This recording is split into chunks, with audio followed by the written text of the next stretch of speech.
Grimm's Fairy Tales, The Little House in the Wood. A poor woodcutter lived with his wife and 3 daughters in a little hut on the edge of a lonely wood. One morning as he was about to go to his work, he said to his wife, "Let my dinner be brought into the wood to me by my eldest daughter, or I shall never get my work done." And in order that she may not miss her way, he added, "I will take a bag of millet with me and strew the seeds on the path." When, therefore, the sun was just above the center of the wood, the girl set out on her way with a bowl of soup. But the field sparrows, and wood sparrows, larks and finches, blackbirds and siskins had picked up the millet long before, and the girl could not find the track. Then trusting to chance, she went on, until the sun sank and night began to fall. The trees rustled in the darkness, the owls hooted, and she began to be afraid. Then in the distance she perceived a light which glimmered between the trees. "There ought to be some people living there,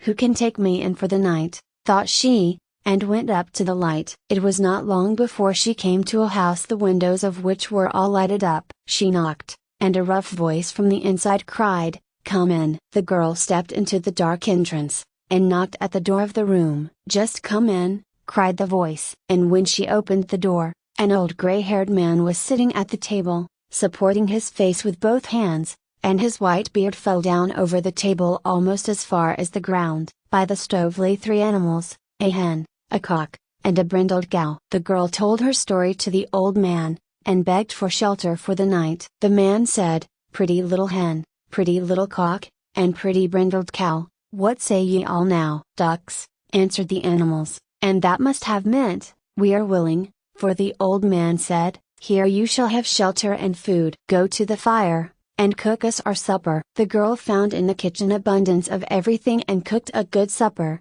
but had no thought of the animals. She carried the full dishes to the table, seated herself by the gray-haired man, ate and satisfied her hunger. When she had had enough, she said, "But now I am tired. Where is there a bed in which I can lie down, and sleep?" The animals replied, "Thou hast eaten with him, thou hast drunk with him, thou hast had no thought for us. So find out for thyself where thou canst pass the night." Then said the old man, "Just go upstairs, and you will find a room with 2 beds. Shake them up, and put white linen on them, and then I, too, will come and lie down to sleep." The girl went up, and when she had shaken the beds and put clean sheets on, she lay down in one of them without waiting any longer for the old man. After some time, however, the gray-haired man came, took his candle, looked at the girl and shook his head. When he saw that she had fallen into a sound sleep, he opened a trapdoor, and let her down into the cellar. Late at night,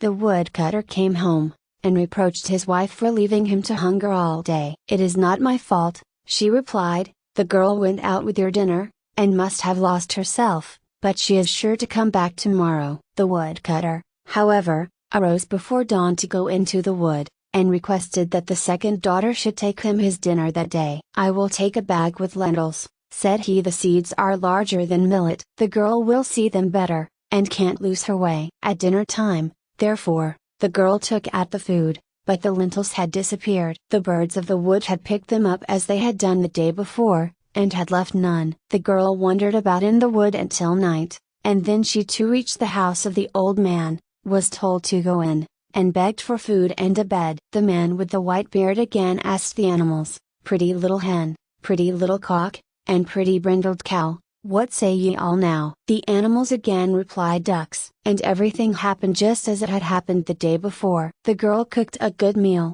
ate and drank with the old man, and did not concern herself about the animals, and when she inquired about her bed, they answered, "Thou hast eaten with him, thou hast drunk with him, thou hast had no thought for us, so find out for thyself where thou canst pass the night." When she was asleep the old man came, looked at her, shook his head, and let her down into the cellar. On the 3rd morning, the woodcutter said to his wife, "Send our youngest child out with my dinner today, she has always been good and obedient, and will stay in the right path, and not run about after every wild bumblebee, as her sisters did." The mother did not want to do it, and said, "Am I to lose my dearest child, as well?" "Have no fear," he replied, "the girl will not go astray. She is too prudent and sensible. Besides, I will take some peas with me, and strew them about. They are still larger than lentils, and will show her the way. But when the girl went out with her basket on her arm,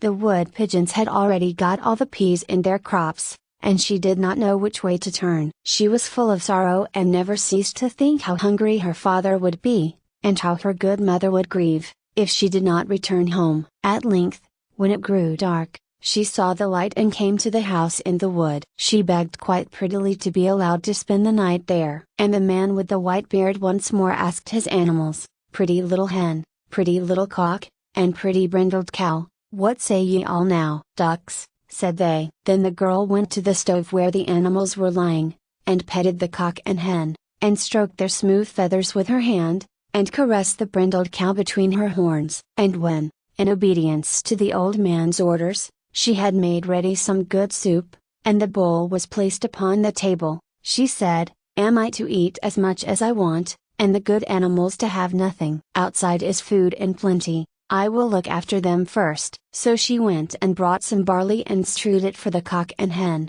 and a whole armful of sweet smelling hay for the cow. "I hope you will like it, dear animals," said she, "and you shall have a refreshing draught in case you're thirsty." Then she fetched in a bucket full of water, and the cock and hen jumped onto the edge of it and dipped their beaks in. Then held up their heads as the birds do when they drink, and the brindled cow also took a hearty draught. When the animals were fed, the girl seated herself at the table by the old man, and ate what he had left. It was not long before the cock and the hen began to thrust their heads beneath their wings, and the eyes of the cow likewise began to blink. Then said the girl, "Ought we not to go to bed?" "Pretty little hen, pretty little cock, and pretty brindled cow, what say ye all now?" The animals answered, "Ducks." "Thou hast eaten with us, thou hast drunk with us, thou hast had kind thought for all of us, we wish thee good night." Then the girl went upstairs, shook their feather beds, and laid clean sheets on them. And when she had done it, the old man came and lay down on one of the beds,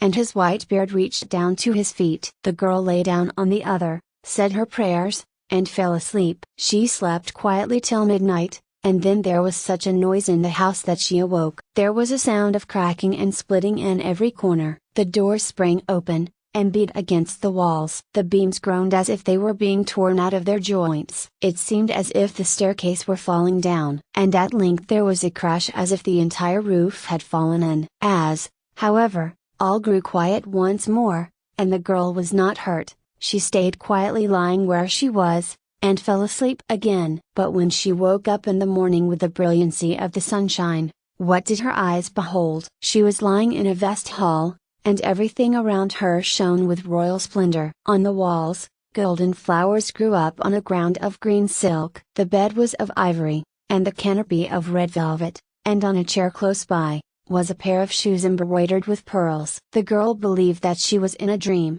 but 3 richly clad attendants came in, and asked what orders she would like to give. "If you will go," she replied, "I will get up at once and make ready some soup for the old man, and then I will feed the pretty little hen, and the cock, and the beautiful brindled cow." She thought the old man was up already, and looked round at his bed. He, however, was not lying in it, but a stranger. And while she was looking at him, and becoming aware that he was young and handsome, he awoke, sat up in bed, and said, "I am a king's son, and was enchanted by a wicked witch, and made to live in this wood, as an old gray-haired man. No one was allowed to be with me but my 3 attendants in the form of a cock, a hen, and a brindled cow." The spell was not to be broken until a girl came to us, whose heart was so good that she showed herself full of love, not only toward mankind, but toward animals, and that you have done, and by you, at midnight, we were set free, and the old house in the wood was changed back again into my royal palace. And when they had arisen,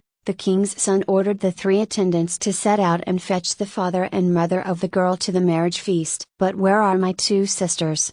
inquired the girl. "I have locked them in the cellar, and tomorrow they shall be led into the wood, and shall live as servants to a charcoal burner, until they have grown kinder, and do not leave poor animals to suffer hunger." The end.